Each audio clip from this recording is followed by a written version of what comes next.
William Butler Yeats, 1865-1939. La maldición de los fuegos y de las sombras. Una noche de verano, en el tiempo en que aún había paz, un puñado de soldados de los puritanos, bajo el mando del piadoso Sir Frederick Hamilton, irrumpió a través de las puertas de la abadía de los hermanos blancos de Sligo. Al caer la puerta con un gran crujido, vieron a un puñado de frailes reunidos ante el altar, cuyos albos hábitos blanqueaban ante el constante reflejo de los cirios benditos. Todos los frailes estaban arrodillados, menos el abad, que se mantenía en pie ante las gradas del altar, con un gran crucifijo de bronce en las manos. ¡Fusiladlos!, gritó Sir Frederick Hamilton, pero nadie movió un músculo, porque todas eran personas recién convertidas y aún les causaban respeto los cirios y el crucifijo. Durante un corto instante, todo se quedó silencioso. Luego, 5 de los soldados que componían la guardia de corps de Sir Frederick levantaron sus mosquetes y fusilaron a 5 de los frailes. El estruendo y el humo terminaron con el ambiente de misterio que infundían las blancas luces del altar, y los otros soldados recuperaron valor y comenzaron a tirar también. En poco tiempo todos los frailes yacían alrededor de las gradas del altar con sus blancos hábitos manchados de sangre. «¡Metedle fuego al edificio!», gritó Sir Frederick Hamilton, y uno de los soldados trajo un haz de pajas secas y lo amontonó junto a la puerta del oeste, pero no lo encendió porque le angustiaba pensar en aquel crucifijo en medio de los cirios.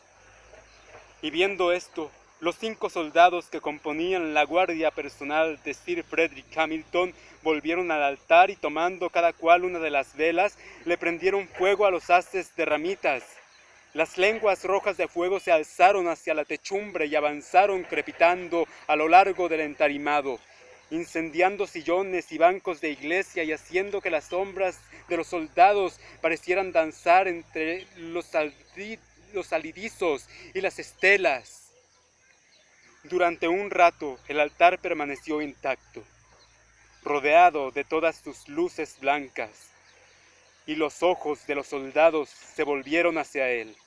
Y el abad, que todos habían creído muerto, se incorporó y se adelantó, levantando el crucifijo con las 2 manos por encima de su cabeza. De pronto se puso a gritar con voz de trueno: «¡Anatema sobre vosotros, que habéis fusilado a quienes vivían en la luz del Señor! Porque se os verá errar por entre las sombras y los fuegos». Y habiendo gritado estas palabras, cayó muerto, con el rostro por tierra y el crucifijo de bronce rodeado por las gradas del altar. Ya el humo se había hecho muy espeso, lo que obligó a los soldados a salir para buscar aire fresco.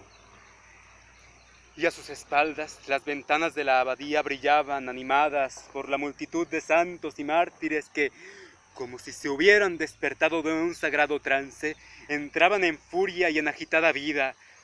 Los ojos de los soldados quedaron atónitos y durante un tiempo no pudieron ver nada más que los rostros en llamas de santos y mártires. No obstante, al fin vieron a un hombre cubierto de polvo que venía hacia ellos corriendo.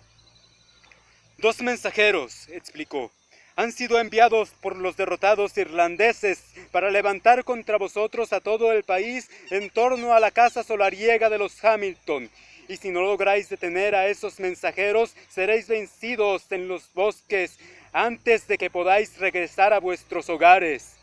Van ahora por el noreste, entre el Ben Bulben y el Gashel Nagal». Sir Frederick Hamilton reunió en torno suyo a los 5 que habían disparado en primer lugar sobre los frailes y les dijo: «¡Rápido! Cabalgad por los bosques hacia la montaña y llegad antes que esos hombres y matadles». En unos instantes los soldados partieron y poco tiempo después atravesaron el río con gran chapoteo, en el paso que se llama aún hoy el Vado de Buckley, y se sumergieron en los bosques. Siguieron un sendero de tierra que avanzaba paralelo a la ribera del río. Las ramas de los chopos y del avellano silvestre se entremezclaban por arriba y ocultaban a la nublosa luna, dejando el sendero sumido en una oscuridad cerrada. Iban cabalgando a un trote rápido sin hablar entre ellos. A veces veían alguna liebre o algún tejón escurrirse en la oscuridad. Poco a poco, a medida que el silencio y la negrura de los bosques les infundían un sentimiento de opresión, se arrimaban el uno contra el otro y se pusieron a conversar entre ellos. Eran viejos camaradas y cada cual conocía la vida de los otros. Uno de ellos era un hombre casado y les contaba cómo su esposa se alegraría cuando lo viese volver sano y salvo de aquella descabellada expedición contra los hermanos blancos y cuando oyese de qué manera la fortuna había compensado los defectos de su temeridad. El más viejo de ellos, cuya esposa estaba muerta, habló de un jarro de vino que lo esperaba en el estante elevado, mientras que el tercero, que era el más joven, tenía una prometida que le esperaba su regreso, y cabalgaba un poco aparte de los otros sin hablar. De repente, el joven se detuvo, y pudieron ver los otros que su caballo temblaba. «He visto algo», les dijo, «y con todo, es posible que no haya sido más que una sombra. Me pareció como un enorme gusano que llevaba una corona de plata en la cabeza». Uno de los 5 se llevó la mano a la cabeza como si fuera a santiguarse, pero acordándose luego de que había cambiado de religión, la bajó y dijo: «Estoy seguro de que no ha podido ser más que una sombra, que hay muchísimas en un lugar como este que nos rodea, y las hay de tipo bastante extraño». Y continuaron cabalgando en silencio. Había estado lloviendo por el día y gruesas gotas caían de las ramas mojando sus cabellos y sus hombros. Al rato se pusieron de nuevo a conversar. Habían participado juntos en muchísimas batallas contra muchos rebeldes y se contaban uno a otro de nuevo la historia de sus heridas, consiguiendo así olvidar a medias la terrible soledad de los bosques. De repente, los 2 caballos que iban a la cabeza relincharon y se pararon, negándose a seguir adelante. Delante de ellos había un rielar de aguas y supusieron por el rumor de corriente que se trataba de un río. Descabalgaron entonces y después de mucho tira y afloja, gracias a la mezcla de tirones violentos y de caricias, llevaron a los caballos hasta la orilla misma del río. En mitad del agua se encontraron a una mujer vieja, de elevada estatura, cuyos cabellos grisáceos le caían sobre el gris vestido. Estaba de pie, con el agua hasta las rodillas, en medio de la corriente, y de cuando en cuando hacía ademán de agacharse como para lavar alguna cosa. En efecto, más de cerca, vieron que estaba lavando una cosa que flotaba a medias. La luna depositaba sobre el objeto una luz temblorosa y vieron que se trataba del cuerpo de un hombre muerto. Y mientras lo estaban mirando, la corriente del agua volvió tras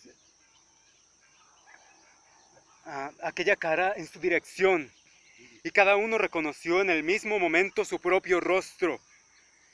Mientras permanecían enmudecidos e inmovilizados por el espanto, la mujer comenzó a hablar diciendo fuerte y lentamente: «¿No habéis visto a mi hijo? Lleva en la cabeza una corona de plata». El más viejo de los soldados, aquel que había sido herido más veces, desenvainó y dijo: «He luchado por la verdad de mi Dios y no he de temerle a las sombras de Satán». Y con esto se abalanzó a las aguas. La mujer se desvaneció y aunque estoqueó en el aire y en el agua, no tropezó con nada absolutamente. Volvieron a cabalgar los 5 soldados y lanzaron sus caballos a través del vado, pero fue completamente inútil. Volvieron a intentarlo una y otra vez y fueron cayendo al agua en un punto o en otro, al encabritarse siempre los caballos. Decía el más viejo de ellos: vamos a intentar marchar un poco hacia atrás por el bosque y tantear el paso del río, un poco más arriba. Así pues, cabalgaron de nuevo bajo las enramadas.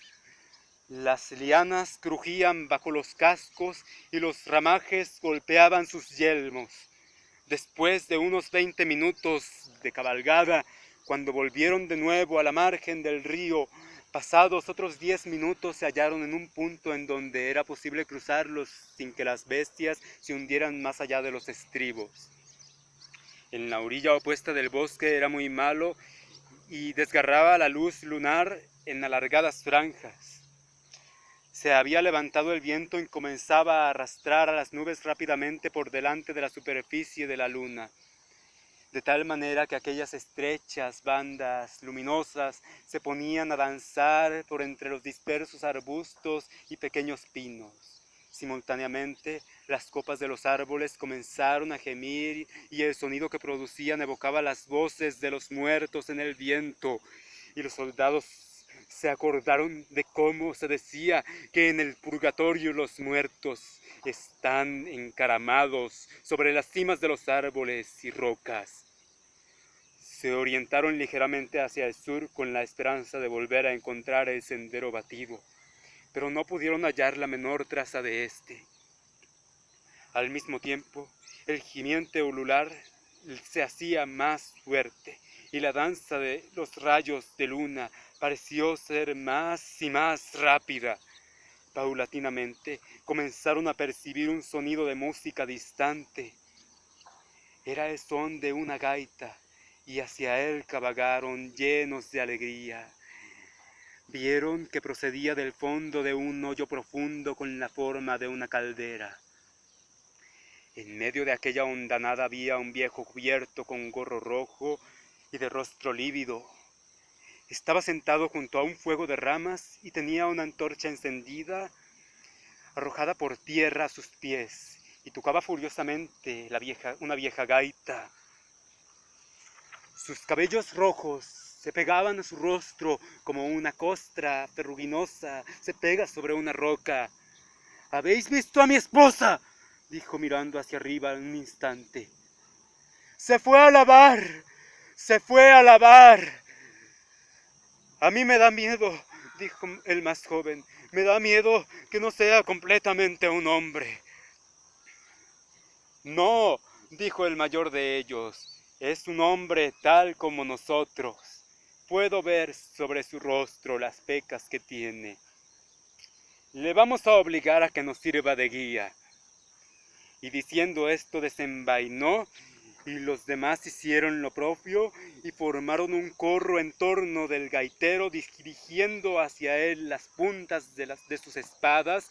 Y entonces habló el más viejo diciéndole que tenían encargo de matar a 2 rebeldes que habían tomado el camino entre el Ben Bulben y ese gran espolón montañoso al que llaman Cashel Nagael, y que tenía que montar a caballo con ellos a la grupa de uno de los jinetes y servirles de guía, porque había perdido el camino. El gaitero señaló a un árbol próximo y vieron un viejo caballo blanco, ya preparado, ensillado y embridado. Se terció su gaita a la espalda y tomando la antorcha en la mano, se subió al caballo y salió cabalgando delante de ellos lo más deprisa que podía su penco. Luego el bosque se fue haciendo más ralo y el suelo se presentaba más pendiente en las inmediaciones de la montaña. La luna ya se había ocultado, pero entre las nubes aparecían unas estrellas intensamente brillantes. Y los bosques aún se extendían milla tras milla por debajo del nivel inferior, y lejos, hacia el sur, resplandecía el halo rojizo de la ciudad incendiada. El guía tensó las riendas bruscamente y señalando hacia arriba con la mano libre que no sostenía la antorcha, exclamó: ¡Oh, mirad los cirios sagrados! Y entonces se lanzó de frente en un galope desenfrenado, ondeando la antorcha delante y atrás. ¿No oís los cascos de los caballos y los mensajeros?, les gritaba. ¡Deprisa, deprisa! ¡Os van a quedar fuera del alcance de vuestras manos! Y se reía, como si aquella casa fuese un deleite. Les pareció a los soldados que podían oír muy lejos y como por debajo de ellos un redoblar de cascos. Pero ahora el suelo comenzó a hacerse más y más pendiente y a cada momento la velocidad de su carrera se hacía más y más vertiginosa.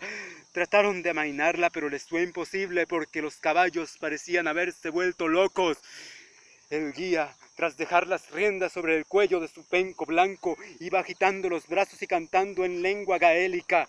Y de repente divisaron una cinta brillante en un río a gran distancia debajo de ellos y se dieron cuenta de que se encontraba el borde del abismo, que se llama ahora Lugnasal, puesto inglés, el despeñadero de los extranjeros.